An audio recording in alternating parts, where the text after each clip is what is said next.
Hello दोस्तों, स्वागत है आपका अपने यूट्यूब चैनल आर्ट्स की दुनिया पर। और दोस्तों, आज का जो वीडियो लेकर आया हूँ उसमें आपके लिए बताऊंगा हमारी जो सीरीज़ चल रही थी BA first year political science में भारतीय संविधान की, उसके पार्ट 3 के बारे में।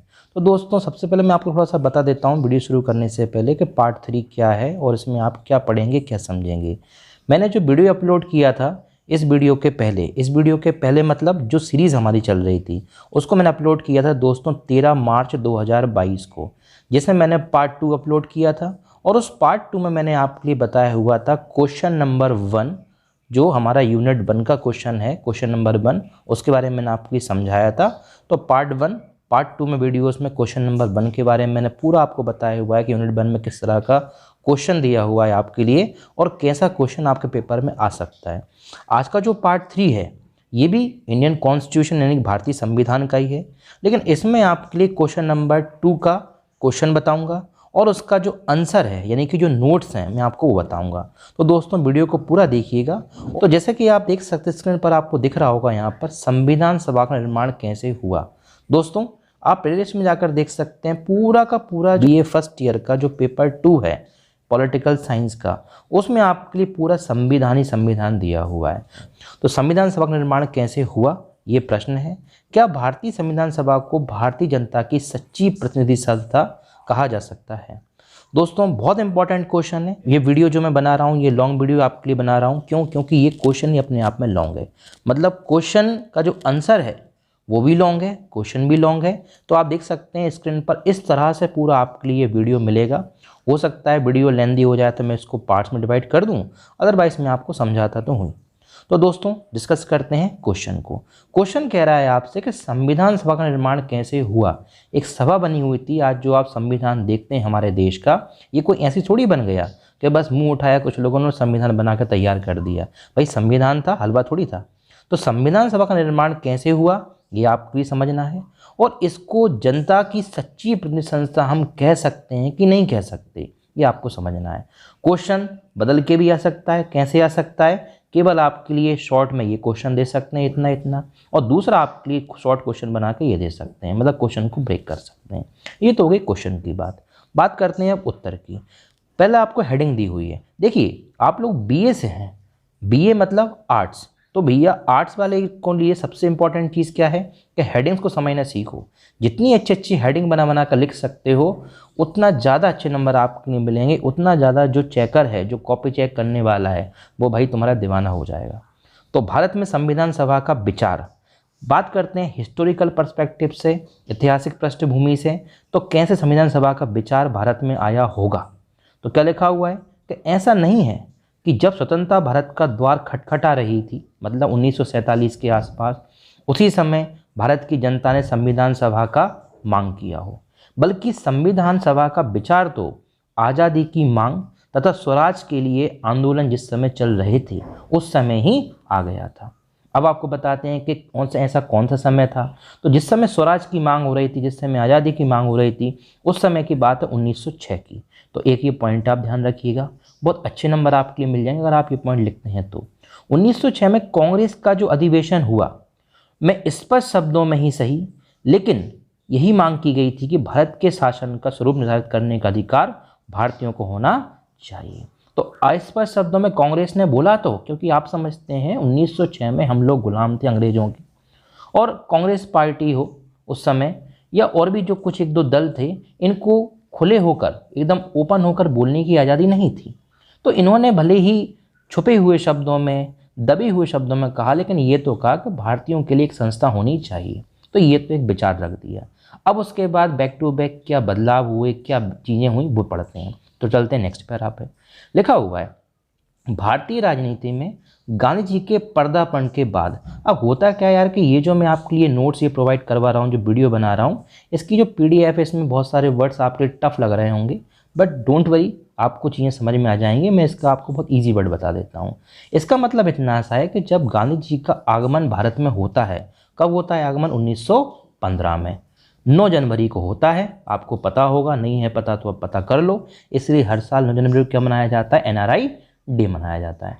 तो दोस्तों, यहाँ पर आपके लिए बता रहे हैं कि गांधी जी भारत में जब आते हैं उस समय बहुत ज़्यादा स्पीडली हम बोल सकते हैं कि भारतीय जनता के भविष्य का निर्माण भारत की जनता के द्वारा ही होना चाहिए, ऐसी चीज़ें फैलने लगती हैं।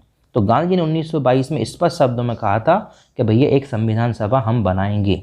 अब जब भी बनाएं वो बात एक अलग है, लेकिन हम बनाएंगे, ये आप ध्यान रखिएगा। अब आगे बढ़ते हैं कि गांधी जी ने और क्या कहा। तो गांधी जी के विचार में ये भी है कि सिर्फ उनके द्वारा प्रतिपादित निर्णय, उनके द्वारा मतलब किसके द्वारा, जनता के द्वारा। किसकी, कौन सी जनता, भारत की जनता, ब्रिटिश संसद स्वीकृत की मोहर लगा सकती है। तो गांधी जी ने कहा था कि स्वराज ब्रिटिश संसद द्वारा भारत को कोई मुफ्त उपहार नहीं होगा। इसका मतलब ये, गांधी जी भी चाहते थे कि भैया हमको कैसे भी करके एक सभा बनानी है जो पूर्णतः किसके द्वारा बनी हो, भारतीयों के द्वारा बनी हो। किसके लिए बनी हो, भारत के लोगों के लिए बनी हो, और जो भी कानून बनाए जाएंगे वो भारत के लोगों के लिए उस सभा के द्वारा बनाए जाएंगे। ये कुछ चीज़ें थोड़ी सी आप ध्यान रखिएगा। आगे दिया हुआ है, इसके बाद जब से स्वराज पार्टी का निर्माण हुआ, वह शुरू से ऐसे प्रयास करती रही कि संविधान गठन हेतु संविधान सभा का निर्माण किया जाए। तो स्वराज पार्टी, लाला हरदयाल लोग इस में थे, इन लोगों ने बहुत डिमांड करी। आगे जाके बात करते हैं कुछ और लोगों के विचारों की, क्योंकि आप ऐतिहासिक पृष्ठभूमि को पढ़ रहे हैं साथियों, तो आपको इन लोगों के विचार पता होना चाहिए। गांधी के बाद कांग्रेस की जो 1906 की मैंने आपको बात बताई थोड़ी देर पहले, इसके बाद अब बात करता हूँ मैं मार्क्सवाद की। तो दोस्तों मार्क्सवाद एक विचार है, आप राजनीति विज्ञान से आपको पता होना चाहिए। तो मार्क्सवाद के प्रथम प्रवक्ता एक थे एम एन रॉय। इन्होंने भी साफ साफ यह मांग की थी भारत के भविष्य की राजनीतिक संरचना निर्धारण करने के लिए संविधान सभा गठित की जाए। लेकिन यहाँ पे एक आपके लिए एक लिखा हुआ है कोटेशन कि नक्कार खाने में तूती की सदा कौन सुनता है। तो उतना ज़्यादा मत जाओ, आप लोग यंग जनरेशन के हो, नहीं समझ पाओगे, बस इतना समझ लो इनकी बात उस समय किसी ने ज़्यादा सुनी नहीं। अंग्रेज तो ये सोचते थे कि अरे तुम कौन हो यार, क्या हो, तुम्हारी बात क्यों सुने भला हम। तो बात करते हैं थर्ड पैराग्राफ की। समय बढ़ता चला गया, 1933 का एक आपको घटना बताते हैं। लंदन के एक समाचार पत्र डेली हेराल्ड में एक लेख प्रकाशित किया, जवाहरलाल नेहरू ने मतलब लेख लिखा होगा और वो उस न्यूज़पेपर में छप के आया। क्या लिखा था उसमें कि भारत की आज़ादी की समस्या के समाधान हेतु जनता द्वारा निर्वाचित संविधान सभा गठन होना चाहिए, जो कि स्वतंत्र भारतीय संविधान का निर्माण करेगी। ये लेख आ गया। अब आप समझ रहे हो ना कि मतलब 1906 से लेकर 1933 तक हम गुलाम हैं, हमें आज़ादी नहीं मिली, मगर बैक टू बैक ऐसी चीज़ें जो संविधान सभा के निर्माण की बात करती हैं, ऐसी न्यूज़, ऐसी घटनाएं, ऐसे स्टेटमेंट लोगों के द्वारा दिए जा रहे हैं। तो पक्की बात है, फर्क तो पड़ेगा ना भाई। 1934 की बात कर लेते हैं। संविधान सभा की मांग ने बल पकड़ा। कैसे बल पकड़ लिया? स्वराज पार्टी ने कुछ कड़े शब्दों में आत्मनिर्णय की भावना पर बल दिया तथा मांग की कि इस सिद्धांत को लागू करने के एकमात्र उपाय भारत के सभी वर्गों की प्रतिनिधि संविधान सभा बुलाना है। तो मतलब स्वराज पार्टी का जरूर ध्यान रखना भैया, उसके बारे में जितना अच्छे से लिख सको लिख देना।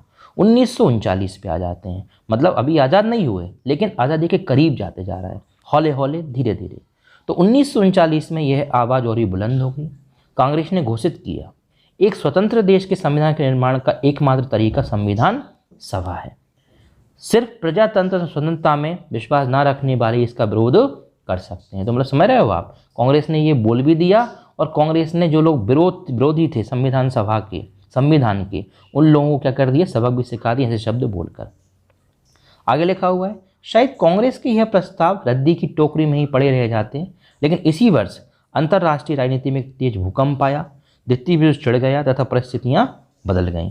तो अब इम्पॉर्टेंट बात क्या है कि संविधान सभा की डिमांड क्यों प्रबल हो गई 1939 के बाद या 1939 के बाद? क्योंकि भूकंप आया से मतलब क्या है, द्वितीय विश्व युद्ध शुरू हो चुका था। तो दोस्तों थोड़ा सा मैं आपको बताना चाहूँगा, 1939 से 1939 से 1945 तक, 1945 तक विश्व युद्ध चलता है, और इस विश्व युद्ध के बाद दुनिया भर में जो अंग्रेजी हुकूमत थी उसके खिलाफ हर देश ने आवाज़ उठाई। हम भी चूँकि भारत जो था अंग्रेज़ों का गुलाम था, तो हमारे यहाँ भी आज़ादी की लड़ाई बढ़ने लगी, और इसी लड़ाई के साथ साथ संविधान सभा निर्माण की लड़ाई भी जोर शोरों से बढ़ गई। ये है फर्स्ट वाला पैराग्राफ, जिसमें मैंने आपको बताया भारत में संविधान सभा का विचार कैसे आया। अब दोस्तों होने के लिए 5-6 पैराग्राफ हैं, आपको जो ठीक लगे, जो आपको ईजिली समझ में आए, आप वो कर सकते हैं। बात करते हैं नेक्स्ट हेडिंग की, एटली की घोषणा। एटली कौन थे? एटली थे ब्रिटिश प्राइम मिनिस्टर क्लीमेंट एटली। तो क्या लिखा हुआ है, मैंने थोड़ी देर पहले आपको बताया विश्व युद्ध शुरू हो चुका था, तो भैया जो चीज़ शुरू होती है वो ख़त्म भी तो होती है ना। तो द्वितीय विश्व युद्ध की समाप्ति हो गई, और इस समाप्ति के बाद जो ब्रिटेन की सरकार थी, उस ब्रिटेन की सरकार में कौन सरकार आती है? श्रमिक सरकार आती है। श्रमिक सरकार से मतलब लेबर गवर्नमेंट। तो दोस्तों आप ध्यान रखिएगा, दो ही तरह की गवर्नमेंट ब्रिटेन में मेनली चलती हैं आज भी। एक होती है लेबर पार्टी जिसको बोलते हैं श्रमिक सरकार, और दूसरी बोलते हैं वहाँ पर कंजर्वेटिव पार्टी। पार्टी वहाँ पर और भी हैं मगर मेनली ये दो पार्टी हैं। ऐसा अपने चलता है ना बीजेपी वर्सेस कांग्रेस, वैसे ही थोड़ा सा यहाँ पर आपके लिए समझाने की प्रयास कर रहा हूँ। तो लिखा हुआ है कि डिस्ट्रीब्यूशन समाप्त होने के बाद श्रमिक सरकार मतलब लेबर गवर्नमेंट जो ब्रिटेन में आई, उसने क्लियरली बोल दिया ब्रिटेन की जनता से, और स्टेटमेंट आ गए न्यूज़ में कि भारत को स्वतंत्र कराने के अलावा और कोई उपाय नहीं है, क्योंकि भारत में अंग्रेजों के खिलाफ सेकेंड वर्ल्ड वॉर जब चल रहा था उस समय इतनी आवाज़ें उठी, इतने आंदोलन हुए। सुना होगा आपने, गांधी ने भारत छोड़ो आंदोलन चला दिया, नॉन कॉपरेशन मूवमेंट, कई घटनाएं हुई। 15 मार्च 1940 के ब्रिटेन के जो प्राइम मिनिस्टर थे, जैसा कि मैंने आपको बताया, Clement Attlee, House of Commons में घोषणा की। हाउस ऑफ कॉमन्स मतलब क्या है ये भी आपको पता होना चाहिए। यहाँ से आपके लिए MCQs में क्वेश्चन बन सकता है कि हाउस ऑफ कॉमन्स से मतलब है दोस्तों यहाँ पर आपके लिए जो हमारे यहाँ लोकसभा होती है जैसे, वैसे ही ब्रिटेन में चलता है हाउस ऑफ कॉमन्स। जो हमारे यहाँ राज्यसभा होती है वहाँ पर उसको बोलते हैं हाउस ऑफ लॉर्ड्स। तो हाउस ऑफ कॉमन्स में घोषणा की कि ब्रिटेन भारत को पूर्ण स्वतंत्रता प्रदान करना चाहता है एवं भारत की जनता खुद अपना संविधान बनाएगी। तो जो संविधान सभा की डिमांड हम लोग कर रहे थे, फाइनली ब्रिटिश प्राइम मिनिस्टर भी इस बात को उनके ही देश के सदन में मतलब उनके ही देश के हाउस में कहते हैं। तो इससे बड़ी गर्व की बात क्या होगी साथियों। उन्होंने कहा, हमने यह निर्णय किया है कि भारतीयों द्वारा भविष्य हेतु संविधान बनाने की तुरंत व्यवस्था की जाएगी। ये बहुत बड़ा स्टेटमेंट था उस समय अंतर्राष्ट्रीय राजनीति में, क्योंकि भाई ब्रिटिश प्राइम मिनिस्टर एक ऐसा देश जिसने कब्जा दुनिया भर के देशों पर कर रखा और उसके प्राइम मिनिस्टर भारत को आज़ादी कराने की बात बोलने, तो यार बात तो कुछ अलग ही होगी ना। क्या लिखा हुआ है? निस्संदेह प्रधानमंत्री एटली ने सुझाव भी दिए थे कि नया संविधान किस तरह होना चाहिए, लेकिन स्पष्ट था कि संविधान सभा उन सुझावों को सदन में लौटा भी सकती थी। तो इसका मतलब ये है कि उन्होंने कहा कि हम संविधान सभा बनवाएंगे, लेकिन जो हमारे यहाँ हिंदुस्तानी लीडर थे, जो हमारे यहाँ कांग्रेस के स्वराज पार्टी के नेता थे, इन सब कहना था कि भैया प्राइम मिनिस्टर साहब, क्लीमेंट एटली साहब, हम सब समझ लेंगे, आप तो बस हमको आज़ाद करा दो, हम सब देख लेंगे, तुम परेशान ना हो भैया। बात करते हैं नेक्स्ट हेडिंग की। दोस्तों क्वेश्चन वही चल रहा है, ध्यान रखिएगा, मतलब क्वेश्चन लॉन्ग है, मैं ऑलरेडी आपसे बोल चुका हूँ। संविधान सभा की रचना। तो अगर आप इस वीडियो में अभी तक बने हुए हैं तो आपको ये हेडिंग भी समझ में आनी चाहिए, संविधान सभा की रचना कैसे हुई। तो लिखा हुआ है यहाँ पर, अगर हम बात करें तो संविधान सभा की रचना में कुछ चीज़ें आपको ध्यान रखना है। तो 3 बातें बहुत इंपॉर्टेंट हैं। कुल सदस्य संख्या आपको पता होनी चाहिए, कितने सदस्य संविधान सभा में। चुनाव की विधि, मतलब संविधान सभा जो है ये बनी तो इसमें चुनाव किस तरह से हुए सदस्यों के, कैसे लोग चुनकर आए, क्योंकि उस समय इलेक्शन तो हुए थे नहीं थे, तो क्या व्यवस्था अपनाई हमने। और तीसरा पॉइंट है संविधान सभा के सर्वाधिक प्रभावशाली सदस्य कौन कौन थे। दोस्तों यहाँ से मल्टीपल टाइम्स MCQs में क्वेश्चन आपसे पूछा गया है और आपके लिए शॉर्ट आंसर्स में भी क्वेश्चन पूछ सकते हैं, ये आप ध्यान रखिएगा। तो बात करते हैं सबसे पहले हेडिंग की, कुल सदस्य संख्या। देखिए अगर मैं आपको थोड़ा सा यहाँ पर समझाना चाहूँ तो आप ये देख सकते हैं कि संविधान सभा की सदस्य संख्या है उसकी दृष्टि से एक बहुत बड़ी सभा थी। मतलब संविधान सभा में सदस्य संख्या बहुत बड़ी थी, बहुत ज़्यादा थी। क्या लिखा हुआ है? कैबिनेट मिशन ने उसके सदस्यों की कोई अधिकतम संख्या निर्धारित नहीं की थी। तो कैबिनेट मिशन के बारे में आपको ऑलरेडी बता चुका हूँ पिछले वीडियो में, नहीं देखा है वीडियो तो भाई जाकर देख। तो कैबिनेट मिशन का प्रस्ताव था कि हर 10 लाख की आबादी के लिए एक प्रतिनिधि होना चाहिए। मतलब कैबिनेट मिशन ने क्या प्रपोजल दिया था सदस्य संख्या को लेकर कि 10 लाख की आबादी पर एक सदस्य होगा। इस हिसाब से हम कह सकते हैं कि इस फार्मूले के अनुसार संविधान सभा में प्रांतों से अधिक 296 सदस्य हो सकते थे, देशी रियासतों से हो सकते थे 93 सदस्य। तो मैं कह सकता हूँ कि 296 प्लस 93 सदस्य तो ये हो गए, ये आप जोड़ सकते हैं। इसके अलावा अगर हम बात करें कि 79 जो थे प्रतिनिधि वो मुसलमान प्रतिनिधि थे, 4 प्रतिनिधि सिख थे और 213 सीटें सामान्य थीं मुसलमानों सिखों को छोड़कर। मतलब मुस्लिम सिख को छोड़कर जितने भी धर्म के थे वो सब सामान्य में आते थे। लेकिन आप जानते हैं दोस्तों कि जिस समय संविधान सभा का निर्माण हुआ, कब, 1946 में, उसके 1 साल बाद एक घटना और होती है। एक घटना बल्कि मैं 2 घटना बोलूँगा। पहली अच्छी बात तो ये थी कि हम आज़ाद हो गए 47 में, और दूसरी बुरी बात ये थी कि भैया हमारे देश का बंटवारा हो गया। तो बंटवारा होने के बाद क्या होता है, यहाँ पे ये लिखा हुआ है, क्लियरली मेंशन है कि पाकिस्तान के निर्माण और मुस्लिम लीग द्वारा संविधान सभा के बहिष्कार के कारण सदस्य संख्या गिर गई। इसीलिए हम क्या कह सकते हैं कि प्रांतों के केवल 235 सदस्य और प्रतिनिधि रियासतों के जो प्रतिनिधि 73 ही बचे। ऐसे करके हम कह सकते हैं कि संविधान का जो डॉक्यूमेंट था, जो डॉक्यूमेंट तैयार हुआ, जो मूल मसौदा या डॉक्यूमेंट तैयार हुआ, उन पर केवल 308 लोगों ने हस्ताक्षर किए थे। ये कुछ चीज़ें आप ध्यान रखें। बात करते हैं चुनाव की विधि की, तो क्या लिखा हुआ है, जहाँ तक प्रांतों का प्रश्न है, उसके प्रतिनिधियों का चुनाव जुलाई 1940 में प्रांतीय विधानसभाओं के सदस्यों द्वारा हुआ था। प्रांतीय विधानसभा आप समझ रहे हैं, प्रांत का मतलब है यहाँ पर प्रोविंशियल या जिसको आप बोलते हैं स्टेट। तो जैसा कि आपको थोड़ा बहुत पता अगर हो, आप अगर 11th-12th आर्ट्स में रहे हों तो बहुत बढ़िया बताए हो 11th-12th की हिस्ट्री सब्जेक्ट में कि अंग्रेज जो थे उन्होंने हिंदुस्तान में जो राज्य बनाए हुए थे, जैसे आप देखते हो कि आज भारत में 28 राज्य हैं, ऐसे अंग्रेजों ने उस समय 28 नहीं बल्कि 11 राज्य बनाए हुए थे। तो इनमें जो चुनाव हुए कैसे हुए थे कि इनके सदस्यों ने क्या किया हुआ था, वोट डाले और सदस्यों को चुना संविधान सभा के लिए, और ये लोग दिल्ली के जो आज पार्लियामेंट है उसको उस समय संविधान सभा बोलते थे, वहाँ पहुँचते हैं। अगर हम बात करें देसी राजाओं की रियासतों की, तो देसी राज्यों के आधे प्रतिनिधि राजाओं द्वारा मनोनीत किए गए और आधे जनता द्वारा चुने गए।